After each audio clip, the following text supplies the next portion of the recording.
Hello, this is Allie with the Perception Trainers, author of The Perception Diet, and today I'm going to give you the one question that will help to shift you from the self-improvement path onto the self-love path. Okay, so first things first is why would you want to get off the self-improvement path? Okay, so the self-improvement path, I want to offer you the idea that perhaps the self-improvement path, that is basically what is making up most of spirituality teachings right now, most of the life coaching stuff right now, most of the personal development stuff right now, most of the higher wisdom and higher knowledge that we see on Super Soul Sunday and whatever, is self-help, is personal growth. It's it's the fixing yourself path, right? And I want to start by saying that path serves a purpose for a time, okay? So it's not wrong, ever, to have been on the self-improvement path, okay? The reason that the self-improvement path is what it is and serves what it serves is because it takes the person out of complete victim mentality, which says, I am messed up and I am at the mercy of God, or I am at the mercy of life, or there's nothing I can do about it. I am this way. It's my family's genetics. It's blah, blah, blah, blah, blah, right? We have all these, like a lot of people are in a victim mentality, and lots of like fundamentalism religion is based on this idea, right? That like you don't have say, you don't have power. You are waiting for God to bless you or curse you, and maybe if you do good, magically you might be blessed, or, you might be able to, but it's like all kind of like outside of you, right? And the self-improvement path is one step above that, where it says, okay, you can improve your life, you can improve yourself, you can fix the things that are wrong with you, you can fix the things that are making you feel terrible. Okay, just one last thing is like, even when we deal with things like depressive moods and anxiety and fears and all of these kind of things, where we just feel like it's like we're a victim to life, or we're a victim to our circumstances, we're a victim to what has happened to us, and therefore this was the hand we were dealt, and now we're just going to feel shitty forever, right? So that, like, that kind of mindset. And then the self-improvement path says, well, here's the thing, there might be something inside of you that's the problem, right? And if you just fix what's inside of you, if you just fix what's going on inside of you, if you just fix your mindset, and if you just fix your body, and if you just fix your diet, if you just fix all of these kind of things, you'll be able to find that happiness that you're looking for. And it's then so much less, out there for God to bless you, or life to change magically, or someone to come and give you permission or whatever. And it makes you feel a little bit more empowered, right? It makes you feel like, oh, okay, if I get on this self-improvement path, I can just like fix myself. I can just like get rid of this stuff, and I can get rid of my ego, and I can get rid of my negative thoughts, and I can get rid of my negative beliefs about myself and about the world, and then I will be able to feel good, right? And that's what we want, and that's great. And so, like I say, in the beginning, the self-improvement path serves a purpose. It empowers you, it motivates you to think that, there's something wrong with me, but I can fix it if I just do this. It like I say, that's a motivating thing. That gets us off our asses. And a lot of us then become kind of addicted to that, right? We need this this idea that there's something wrong with us. We get addicted to this, okay, well, now I gotta fix this, and now I gotta fix this, and now I gotta fix this, and now this, blah, blah, blah, because we feel like, but I'm gonna get into that, right? So we get on this self-improvement path as a way of essentially leveling ourselves up from the victim mentality. We say, okay, I might be unhappy, I might not have the life that I want, I might not feel how I want to feel, essentially, which is what it all boils down to, but there's something I can do about it. I can fix myself, right? It's all coming down to me. It's not some external thing anymore. It's something inside of me, and I can fix it, right? So the self-improvement path works for a period of time because it empowers you and it motivates you, and hopefully it gets you to start to look at yourself rather than the outside world for some of your answers and some of your solutions and some of the things that can make you feel better. And all of that is amazing, right? All of that is good. And that's an up level from I'm fucked, right? Which is where most people are at. So the self-improvement path serves a purpose. It's not wrong and it's not bad. However, it is a band-aid, okay? We need to look at it like this, like it is a temporary solution, okay? It's a temporary solution. It is not the answer. It's a bridge to the answer, right? We need to go on the self-improvement path to get from victim mentality to self-love, but it's not the end goal. So to know that to go on the self-improvement path isn't the be-all, end-all, right? The self-improvement path is a bridge. So now, why would we want to get off the self-improvement path? So in the beginning, the self-improvement path is going to feel really good. You're going to be really inspired. You're going to make changes in your life. It's going to serve you, okay?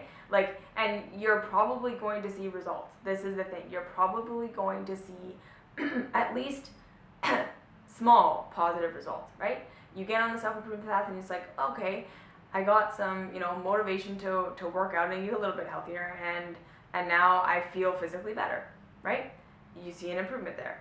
Or you get on the self-improvement path and you start making a little bit more money, or you start having a little bit better success with your relationships or whatever. And like I say, you're gonna see results, and that's gonna help you feel better about yourself. And so there's gonna be a little bit of a positive feedback loop of like, okay, when I look at these things inside myself that are broken and I do this work to fix them, I've got some positive results. That's awesome. And there's a positive feedback loop that gets you to keep wanting to do that, right? And like I say, so in the beginning, that's how it feels, and it's all really good, and you might get to a place where you even feel like, wow, like I fixed it, I've done it, I've like totally transcended all my shit, and now I'm all like fixed. And then you run into this place where either it stops working, right? So all the things that you were doing before to like keep your demons at bay stop working, right? It's like you do all your self-improvement stuff and you still feel like shit, or you still can't do the thing, right? You can't, all of a sudden you can't stick to your eating habit anymore, or you can't stick to your workout schedule, or you start to kind of like fall off and slack at work again, or you start to fall into old relationship habits and patterns, and you start to think like, what the shit, like why isn't this working, right? Either that, or you start to get to this place where you feel like you're continuing on with your self-improvement work, you're continuing on with yourself, but there always seems to be something to fix. It's like this never-ending grind of like, whoa, I'm not doing it. Like there's always something more, there's always something more, there's always something more. Or like I say, like you start to kind of like fall back into old habits of things that you thought you had dealt with, things that you thought that you had improved out of yourself, things that you thought you had cleared start to rear their head again. And then, like I say, the old tools stop working. It's like, well, what the hell? Like last time this came up, I did this and I felt way better, and I was able to stop doing that self-destructive thing, and now it's not working. Okay, so this is when your soul is saying, okay, good. We've done the self-improvement thing, right? You've empowered yourself to the point where you know that the answers lie within you. And you've shifted from complete victim mentality, like I am a victim of circumstance, and you have shifted into like, I've got some power here, I can do this, right? But now it's time to shift onto the path of self-love, okay? And so again, the reason you would want to shift onto the path of self-love is because on the path of self-love, you are stepping into you already being your highest self right here, right now. You are already the person you want to be. You are already experiencing the experiences you want to experience. And it starts to take the pressure off of external reality to deliver to you specific circumstances so that you can feel how you want to feel. And it gives you the ability to feel how you want to feel regardless of what's going on for you. Okay? It's taking it to this deeper level. The self-love path is taking yourself to the deeper level where you can start to feel and you can start to live and you can start to behave the way you want to feel, live, and behave regardless of your circumstances. Okay? Where you can start to actually live out being your higher self in a completely relaxed way, where you're not forcing yourself to be good, you're not forcing yourself to eat right, you're not forcing yourself to do any of this shit, because it's who you are. Okay? And this is why we want to shift from the self-improvement path to the self-love path. Because the self-love path is a path of simplicity. It's a path of neutrality. It's a path of ease, right? There isn't a lot of fighting.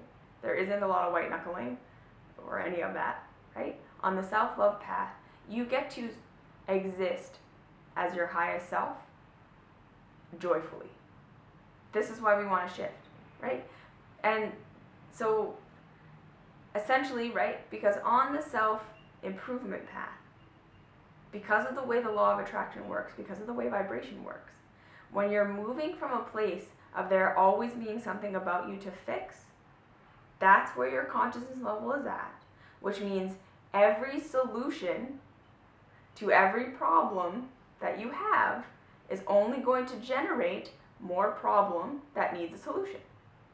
Okay? And this is something fundamental to understand about mindset, is that when you're in a state that says, I need to fix myself, every solution that's going to resonate with you from that place is going to continue to get you into a place where there's something about you that needs to be fixed.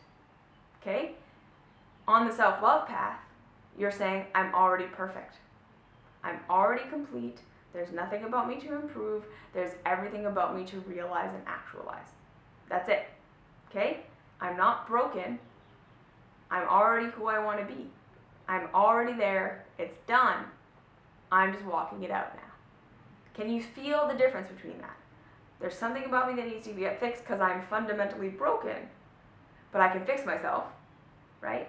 And I'm fundamentally completely fine. I'm fundamentally put together. I'm just walking this out. This is just my journey. I'm just on the journey of remembering that I'm already perfect. I am already my highest self. I'm already there. The tools are all within me. I'm just now on the process of walking it out and becoming it. But you're not becoming it. It's the process really of allowing it to be what you embody. That's the path of self-love. So I'm broken and I gotta fix myself. I'm already perfect and I'm just walking out the journey, right? These two things feel much different. And so when we shift from self-improvement, which essentially says you're going to be on the self-improvement path forever, you're never going to arrive because it's impossible. You can't get to the solution from the problem. You can only get to the solution from the solution. You can only get to the end goal from the end goal, right? So that's why I'm saying the self-improvement path works for a period of time, but once it stops working, understand that that's your soul calling you to this higher path that says, okay, we're done acting like we're broken. It's time now to live in the reality that we are already whole and complete and perfect, and we're just walking it out.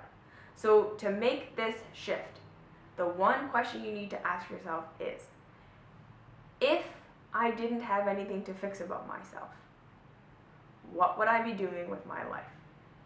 What would I be thinking about? What would I be doing? How would I eat? How would I live? How would I breathe? How would I talk to people? What kind of work would I be doing? How would I spend my time? All of these things, you need to think of that. So if I wasn't trying to fix my broken body, if I already had the body that I wanted, it's perfect and it's healthy and it's whatever, how do I live? Right? So not from the thing of like, okay, here are all the things that are wrong with my body and I'm going to fix them. Living from the place of my body's already how I want it to be. If I already had the job, I'm living my purpose. I'm like totally feeling like I'm on task and living my highest purpose. Maybe you don't know what that looks like, but you have like this feeling of what it feels like because that's what you want. So there's a part of you that already knows how that feels. What am I doing? So I'm not trying to fix all the things about me that are stopping me from doing that. If I'm already there, how am I living? Okay, so you do this. I'm in my highest relationship. I'm in whatever. Whatever to you it represents your higher self. All these different things and different aspects that represent you living as your highest self. You bring them into consciousness and say, okay, if I was already there, what am I doing? And then, when all the objections come up, because that's what's going to happen next. Is like, well, yeah, but we're not there. Look at the evidence of this, look at the evidence of that, look at the evidence of this, look at the evidence of that. You take that and you say, okay, that's my self-improvement brain telling me that if I let go of this self-improvement thing, I'm never going to get where I want to go, right? Because we're now addicted to the self-improvement path. We're addicted to the self-improvement. We're addicted to the change. We're addicted to that negative stimulus motivating us forward. And we're afraid of two things that are kind of don't make any sense. We're afraid of, number one, if we stop beating up on ourselves and we get off the self-improvement path, that we're just going to be slobs that never do anything for the rest of our lives. That's the number one fear, right? If I don't have this negative motivation, I'm just going to lay in bed all day and smoke cigarettes and do nothing, right? That's the first fear. And the second fear is, if I don't have this negative motivation to fix my body or fix my career or whatever, blah, blah, blah, and I just love it as, like, I'm just living as though I already have it and I'm loving what's already there, right? Which is basically what I'm saying with this, right? It's like so for instance, with the body thing, if you're saying, okay, my highest reality, I have this perfect body, and so like instead of trying to fix the body that I have to make it that, I'm just going to pretend that I already have that and live like that. You're essentially loving your body where it is right here, right now, today, right? You're not asking it to change. You're saying, okay, if I were there, I would be nice to myself. I wouldn't be beating myself up. I wouldn't be like killing myself at the gym. I wouldn't be doing all these things. This is how I would live. And then you start to live that now, which is essentially loving the body you have now. And most people think, well, if I'm just going to love and accept this shitty body that I hate right now, then I'm going to be stuck in this shitty body that I hate forever, and I don't want that. So I have to stay on the self-improvement path. Otherwise, I'm not going to do the things that it is going to take for me to get to that body that I want. But that's a paradox. That doesn't make any sense, right? Because if you actually learn to love the body that you're in, act as though you have what you want as a way of loving where you're at, even if your body never changes, you won't hate it because you've loved it. You're acting as though you already had the thing you want, which essentially is you living from a place of self-love and acceptance, and therefore you don't hate the body that you have because you're loving it. You see what I'm saying? And so then all of the thought and behavior patterns that tell you that I can't love myself until I'm in this state, until I'm acting like this, until I look like this, until I have this, starts to come to the surface. And again, those things need to be loved. But you ask yourself that question, right? Just ask yourself the question, how would I be living if I was already there? And you start to live that out. You start to walk that out. You start to take action on that, right? And then all the fears and all the doubts and all this shit comes up, and you look at it, and you inquire, and you love, and you untangle those belief systems, right? But the question is, how would I be if there was nothing about me to improve? How would my life would be different if there was nothing about me to improve or fix? And I was just walking out my journey, okay? So if you have any questions, comments, concerns, leave those down below. I love hearing from you. Like, subscribe, share, blah, blah, blah, do all that stuff. Come join us on Patreon, link down below. Find me on Facebook, Perception Trainers. Find me on Instagram, Ali_Perception Trainers. And I will see you in the next video. Mwah.